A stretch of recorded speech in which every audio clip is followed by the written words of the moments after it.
Carta que ninguém escreveu, mas eu li. Hoje, durante o almoço, eu parei para olhar o meu marido. Ele comia devagar, com os olhos fixos em um ponto qualquer, enquanto eu encarava a janela. E o que mais me assustou não foi o silêncio entre nós, mas perceber que eu já não tinha a menor vontade de quebrá-lo. Nós não estávamos brigando, não havia tensão no ar, havia apenas o hábito. Eu me lembro da época em que queríamos saber tudo um do outro. O que ele pensava, como tinha sido o dia, os medos, os planos. Mas aos poucos as perguntas foram sumindo. A curiosidade acabou e hoje parece que somos apenas duas pessoas dividindo a mesma casa. As mesmas contas, o mesmo teto, a mesma mesa, mas que vivem em ilhas completamente separadas. Eu vivo me perguntando como chegamos até aqui. Não houve uma grande explosão, nenhuma traição imperdoável. Foi a rotina nos engolindo dia após dia. Nós fomos nos apagando e dói demais admitir que a pior solidão não é estar sozinha, é estar em um lugar, dividir uma casa com alguém que já não faz ideia de quem eu sou por dentro. Ui, isso é uma coisa muito séria. É uma situação que é tão comum. Muito se fala da solidão a dois, de que as pessoas perdem a sua comunhão com o outro, a sua união com o outro.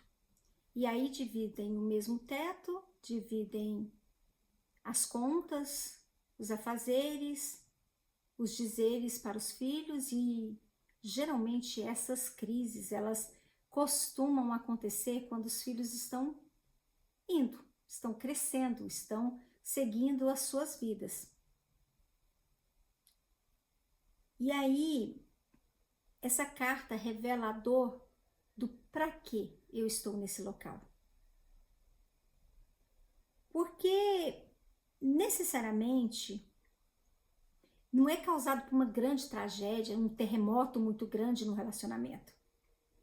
É uma coisa de inércia, é uma coisa que não sai, que não acontece, que não se encaixa.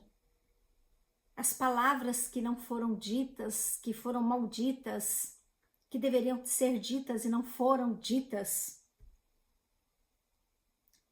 E o casamento, a gente imagina que tem que ser um local onde o amor tem que estar o tempo todo florando e que tem que ser aquela paixão avassaladora e que tem que ser aquela coisa que te arrebata a alma. Mas amor não é isso. O amor, ele é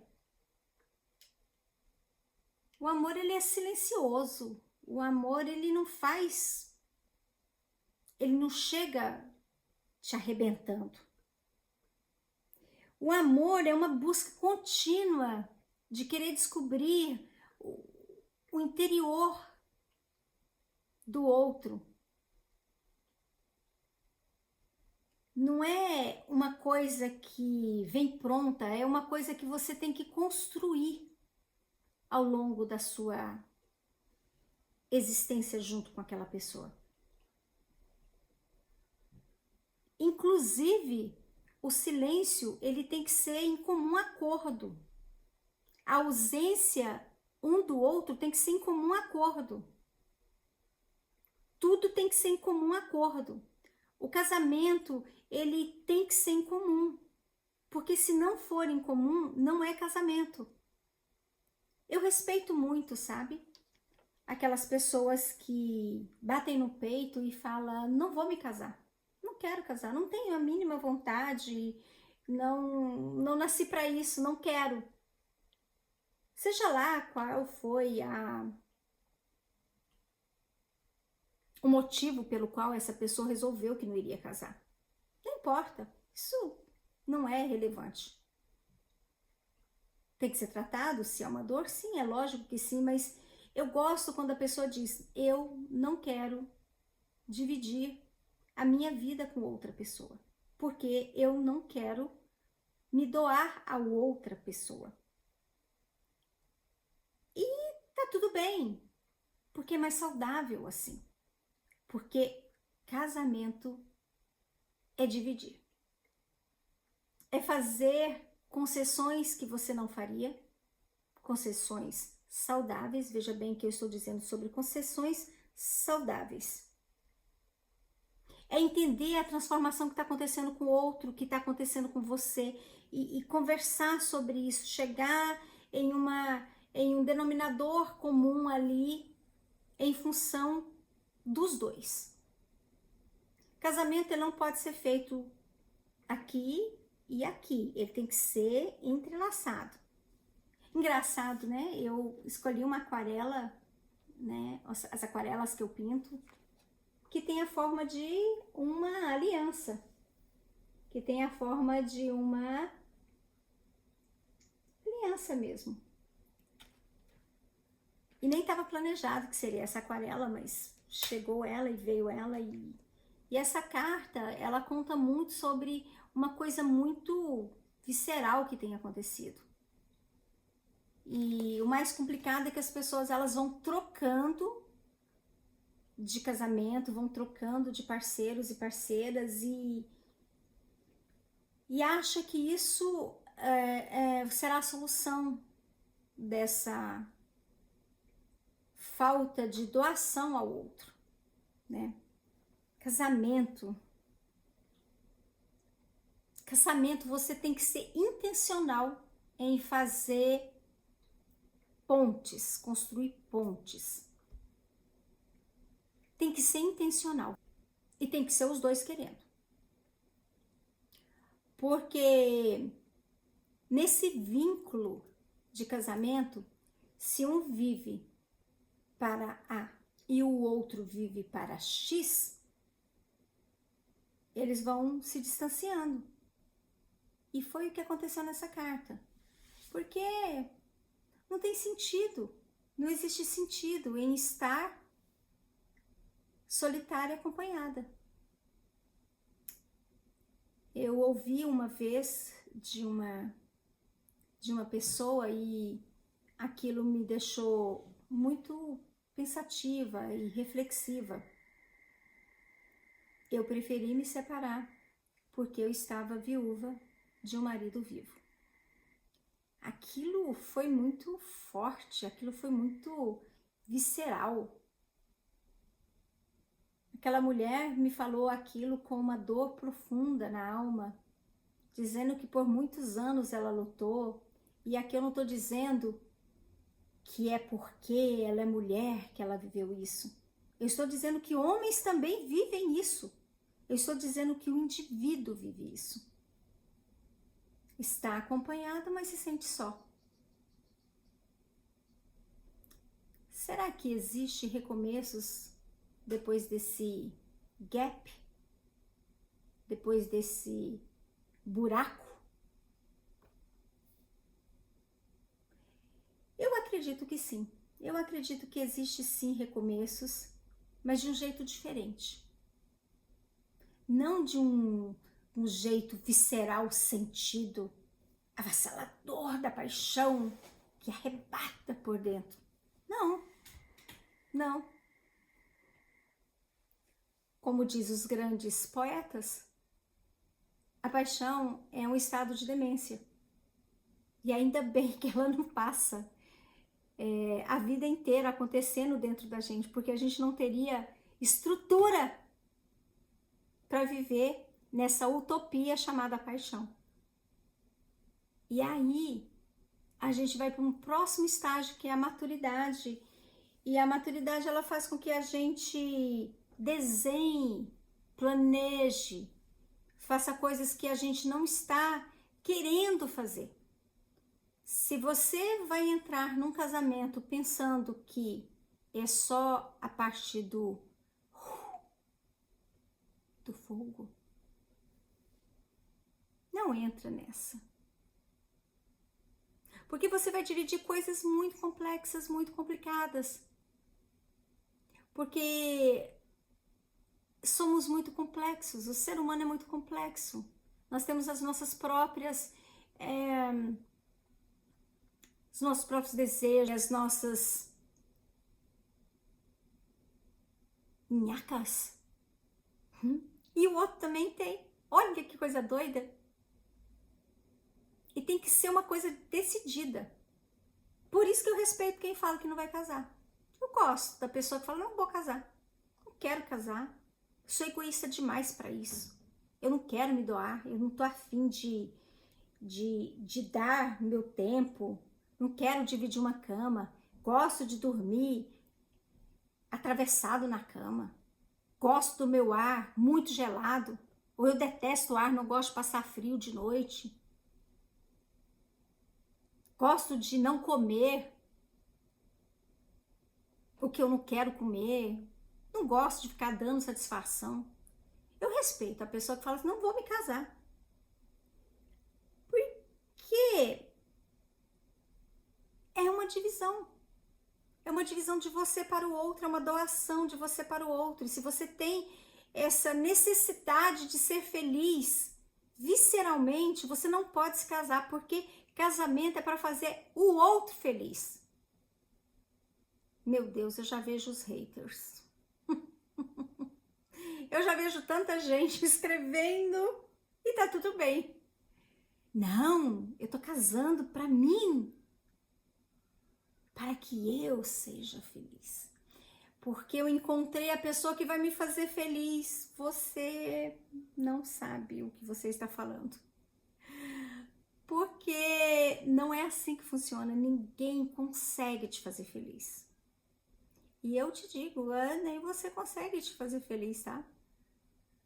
Porque não existe esse lugar de felicidade plena o tempo todo. Não existe. Gente, isso não existe. O que existe de verdade é um construir intencional. É um construir intencional. Eu resolvo que eu vou entender a limitação do outro e não dar para mim aquele momento de felicidade que ele deveria me dar, porque eu achei que ele deveria me dar, porque ele fez uma promessa lá, mas eu entendo que ele é limitado e ele não consegue me dar esse negócio, essa felicidade aí. Ele não consegue, ele não consegue me elogiar 5 vezes a cada 10 minutos. Não, de vez em quando ele fala, tá bom. E você também não consegue dar para esse outro ser tudo isso. Mas se você estiver intencionalmente querendo que o outro seja feliz e ele estiver intencionalmente querendo que você seja feliz, aí a gente consegue equilibrar essas balanças, sabendo que às vezes a melhor forma de estar bem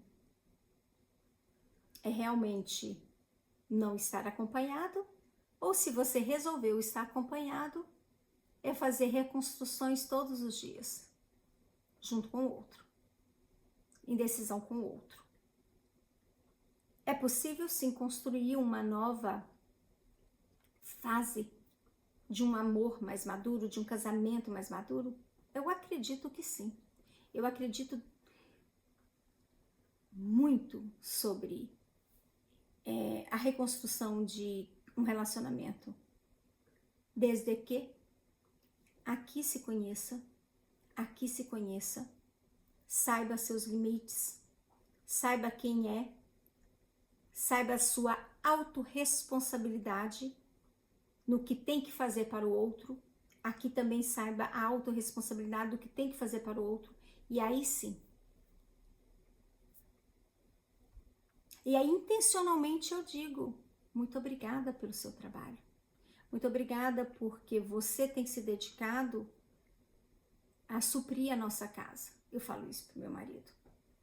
Mesmo que por dentro eu diga e eu pense, não faz mais do que obrigação.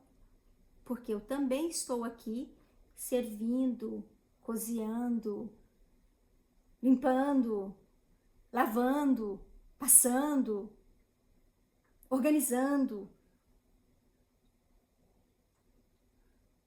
Sim. Intencionalmente você tem que ter a atitude de deixar a vida do outro um pouco mais confortável. E o outro também tem que ter essa atitude para com você. Eu acredito sim. Eu acredito sim e acredito num lugar maravilhoso chamado terapia.